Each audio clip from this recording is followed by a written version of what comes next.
चलिए सभी लोगों को ग्लोबल ऑनलाइन क्लास पर बहुत बहुत स्वागत है। यहाँ पर हम लोग बात करने वाले हैं कि 10th एग्जाम के बाद क्या करें, यानी 10th के बाद क्या करें। साइंस से पढ़े, कॉमर्स से पढ़े, आर्ट्स से पढ़े। साइंस से पढ़ने से आपको क्या फ़ायदा है, कॉमर्स से पढ़ने से क्या फ़ायदा है, तथा आर्ट्स से पढ़ने से आपको कौन कौन से रास्ते खुले हैं। इस सारे चीज़ को एक एक करके हम लोग समझेंगे। क्योंकि क्या होता है कि जब बच्चा यहाँ पर 10th करता है तो उसके पास उतना समझदारी नहीं होता है। एक कहावत है ना कि जब समय रहता है तो समझदारी नहीं रहता है, और जब समझदारी होता है तो समय निकल जाता है। यही चीज़ इन सब बच्चों पर लागू होता है जो इस साल 10th के एग्ज़ाम दिए हैं। चूँकि 10th के एग्ज़ाम जो बच्चा देता है वो उतना परिपक्व नहीं रहता है, उसके पास उतना समझदारी नहीं होता है कि सही व गलत चीज़ को फैसला कर सके। यही चीज़ हम लोग यहाँ पर समझेंगे कि जैसे क्या है कि आप जैसे मैट्रिक पास कीजिएगा और इंटर में नाम लिखवाने जाइएगा तो वहाँ पर 3 चीज़ें आपको चॉइस करने के लिए मिलेगा, यानी 3 गो वहाँ पर स्ट्रीम मिलता है। या तो आप साइंस से पढ़िए, या तो आप कॉमर्स से पढ़िए, या तो आप आर्ट्स से पढ़िए। ये समझिए क्या है कि 10th जब पास करते थे एक जंक्शन है, और उस जंक्शन से आपको समझ नहीं आता है कि कौन सा रास्ता चूज करें तो आगे हमारे लिए महत्वपूर्ण होगा, और कौन सा रास्ता चूज करें जो आगे हमारे लिए महत्वपूर्ण नहीं होगा। इसी चीज़ को एक एक करके यहाँ पर हम लोग समझेंगे। एक नंबर में होता है साइंस, दूसरे नंबर पर होता है कॉमर्स, और तीसरे नंबर पर होता है आपको आर्ट्स। साइंस पढ़ने से आप किस किस क्षेत्र में जा सकते हैं, कॉमर्स पढ़ने से आप किस किस क्षेत्र में जा सकते हैं, तथा आप आर्ट्स पढ़ने से आप किस किस क्षेत्र में जा सकते हैं। देखिए, यदि आपको इंजीनियरिंग और मेडिकल क्षेत्र में जाना है, यदि आपको इंजीनियरिंग और मेडिकल क्षेत्र में जाना है तो आप साइंस पढ़िए। इंजीनियरिंग कहने का मतलब ये है कि आपको यदि इंजीनियर बनना है, इंजीनियरिंग के क्षेत्र में जाना है तो आप साइंस को पढ़िए। और यदि आपको मेडिकल क्षेत्र में जाना है, यानी डॉक्टरी के क्षेत्र में जाना है, तो आप क्या कीजिए, तो भी आप साइंस से पढ़िए। अब यहाँ पर मैटर करता है कि आपको इंजीनियरिंग क्षेत्र में जाना है तो कौन से सब्जेक्ट से पढ़ना होगा, अब मेडिकल क्षेत्र में जाना है तो कौन से सब्जेक्ट से पढ़ना होगा। देखिए, यदि आपको इंजीनियरिंग क्षेत्र में जाना है तो आपको मैथ से पढ़ना होगा, आपको मैथ से पढ़ना होगा। यदि आपको मेडिकल क्षेत्र में जाना है तो आपको बायोलॉजी से पढ़ना होगा। यदि आप यहाँ पर साइंस में क्या होता है कि 2 पार्ट होता है। साइंस में या तो आप इंजीनियर बन सकते हैं या तो आप डॉक्टर बन सकते हैं, यानी इंजीनियरिंग क्षेत्र में भी जा सकते हैं और आपको मेडिकल क्षेत्र में भी जा सकते हैं। तो इंजीनियरिंग क्षेत्र में यदि जाना चाहते हैं तो आपको मैथ से पढ़ना होगा। यदि आप मेडिकल क्षेत्र में जाना चाहते हैं तो आपको बायोलॉजी से पढ़ना होगा। दूसरे नंबर पर यहाँ पर आता है कि कॉमर्स। देखिए, यदि आपको बिजनेस क्षेत्र में जाना है, यानी व्यापार के क्षेत्र में जाना है, किसी प्रकार के बिजनेस करना है, जैसे मछली पालन हुआ, ये भी एक बिजनेस है। खेती करना यानी कृषि करना, और वहाँ से कृषि से अपना जो खेत से उपजाते हैं, मक्का हुआ, धान हुआ, गेहूँ हुआ, और इसको कहीं मार्केट में बेचते हैं, बाजार में बेचते हैं, तो ये भी एक प्रकार का बिजनेस है।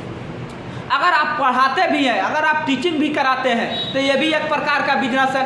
अगर कहीं आप पान का, खैनी का दुकान खोलकर बैठे हैं, ये भी एक प्रकार का बिजनेस है। अगर कहीं आप कपड़े का दुकान खोल के बैठे हैं, ये भी एक प्रकार का बिजनेस है। अगर कहीं मोबाइल बनाने वाली कंपनी आप खोल कर बैठे हैं तो ये भी एक प्रकार का बिजनेस है। यानी जो भी आप व्यापार का क्षेत्र देखते हैं, यानी लेन देन का जो भी क्षेत्र देखते हैं, उस सब का सब आपको कॉमर्स वाले क्षेत्र में आते हैं। यानी सीधा सा एक लाइन में समझिए, यदि आपको व्यापार के क्षेत्र में जाना है, बिजनेस के क्षेत्र में जाना है, तो सबसे अच्छा है कि आप कॉमर्स को पढ़िए, आप कॉमर्स को पढ़िए।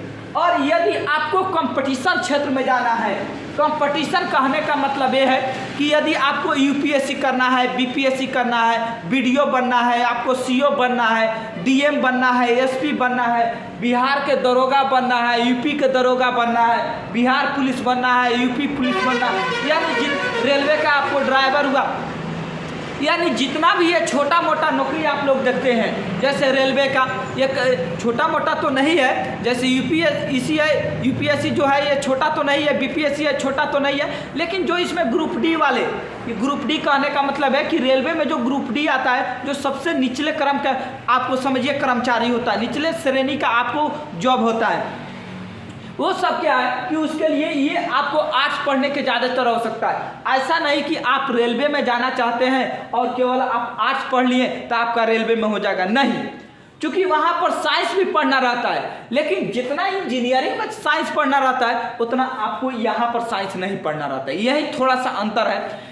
यदि देखिए, अगर आप देखिए अब तीनों है कि आपको यदि इंजीनियरिंग और मेडिकल में जाना है तो आप साइंस को पढ़े, यदि आपको बिजनेस क्षेत्र में जाना है तो आप कॉमर्स को पढ़े, यदि आपको कंपटीशन में जाना है यानी वीडियो सीडियो ये सब बनना है आप लोगों को, तो समझिए ये आपको किस में, आर्ट्स में, यानी कंपटीशन में आर्ट्स से आप पढ़िए।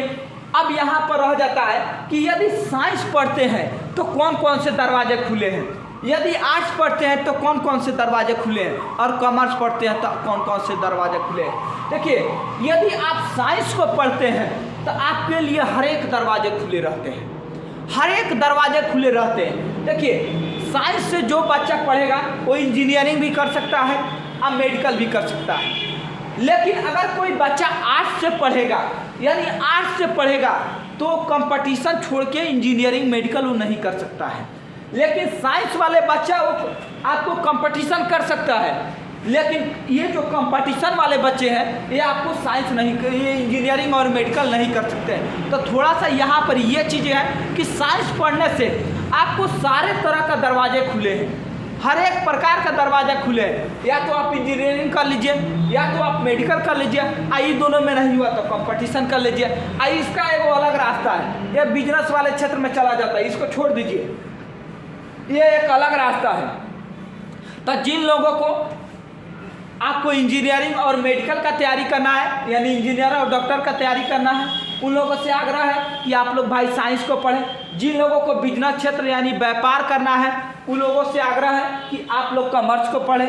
और जिन लोगों को आपको कंपटीशन की तैयारी करना है उन लोगों से शुरुआत से सलाह दिया जा रहा है कि जिसको यूपीएससी बीपीएससी करना है उसको क्या है कि आप आर्ट्स से पढ़ें, क्योंकि यूपीएससी बीपीएससी में क्या होता है कि आर्ट्स का जितना भी सारा सब्जेक्ट रहता है, जैसे इतिहास हुआ, भूगोल हुआ, पॉलिटी हुआ, ये सब का सब पार्ट आपको आर्ट्स में भी पढ़ना रहता है, और यूपीएससी बीपीएससी का जो सिलेबस रहता है उसमें भी ये सारे चीज़ों को पढ़ना रहता है। लेकिन साइंस भी पढ़ना रहता है, लेकिन ये इंजीनियरिंग वाला और मेडिकल वाला साइंस को नहीं पढ़ना रहता है। तो जिनको आप लोगों को जिनको जाना है इंजीनियरिंग और मेडिकल में वो साइंस से पढ़ाई करें, जिनको बिजनेस क्षेत्र में जाना है वो कॉमर्स से पढ़ाई करें, और जिनको क्या है कि कंपटीशन में जाना है वो सब का सब आपको आर्ट्स से पढ़ाई करें।